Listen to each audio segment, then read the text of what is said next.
Hello, welcome back. I'm going to read this story called The Three Little Pigs. Once upon a time, an old sow sent her 3 little pigs out into the world to seek their fortune. Now be sure to write, she said, and remember that I love you.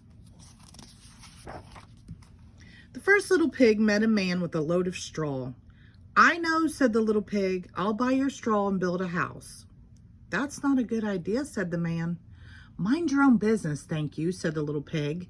And he bought the straw and set about building a house. It took him no time at all. Very soon, a lean and hungry wolf happened by. Pig was just about his favorite food in the world. So he knocked on the door and said, little pig, let me come in. To which the little pig replied, no, no, no, not by the hair of my chinny chin chin. This annoyed the wolf to no end, and he said, then I'll huff and I'll puff and I'll blow your house in. Go right ahead, said the little pig. So the wolf huffed and he puffed and he blew the house in, and he gobbled up the little pig. The second little pig met a man with a load of sticks. I've got it, said the little pig. I'll buy those sticks and build a house. I'd think twice about that, said the man. Oh, pooh, said the little pig. What would you know? And he bought the sticks and went to work building a house. Very pretty, he said. No sooner had this little pig settled into his pretty house than the wolf happened by. He was still hungry, and he said, little pig, let me come in. To which the little pig replied, no, no, no, not by the hair of my chinny chin chin. The wolf didn't care for that at all. And he said, I'll huff and I'll puff and I'll blow your house in. Ha, ha, ha, said the little pig. So the wolf huffed and he puffed and he blew the house in, and he gobbled up the little pig. Now the third little pig met a man with a load of bricks. These bricks will make a fine, sturdy house, said the man. Capital idea, my good fella, said the little pig. So he bought the bricks and set about building a house. It took him quite a bit of time, but it was well worth it.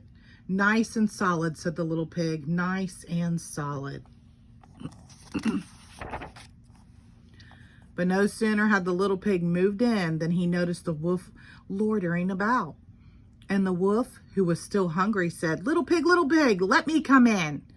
To which the little pig replied, no, no, no, not by the hair of my chinny chin chin. Well, then the wolf had heard that before, and he said, then I'll huff and I'll puff and I'll blow your house in. Oh, don't do that, said the little pig. But the wolf huffed and puffed, and he huffed and puffed until he was quite blue in the face. The house stood firm. I'll try another approach, muttered the wolf. And he put on his most dazzling smile. Little pig, I was only teasing, he said. By the way, I hear that Farmer Jones has the most scrumptious turnips. Shall we go pick a few? Oh, I'm much too busy now, said the little pig. What about tomorrow morning? Excellent, said the wolf. I'll come for you at 6. The next morning, the little pig got up at 5, hurried off to the Farmer Jones turnip field, picked a basket of scrumptious turnips, and dashed back home. When the wolf arrived at 6, the turnips were already boiling in the pot. Sorry, I couldn't wait, said the little pig. The wolf tried not to show his displeasure.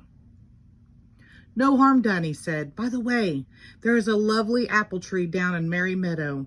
Should we go help ourselves to a few apples? I must cook my turnips, said the little pig. Let's meet there tomorrow morning. Splendid, said the wolf. Shall we say at 5?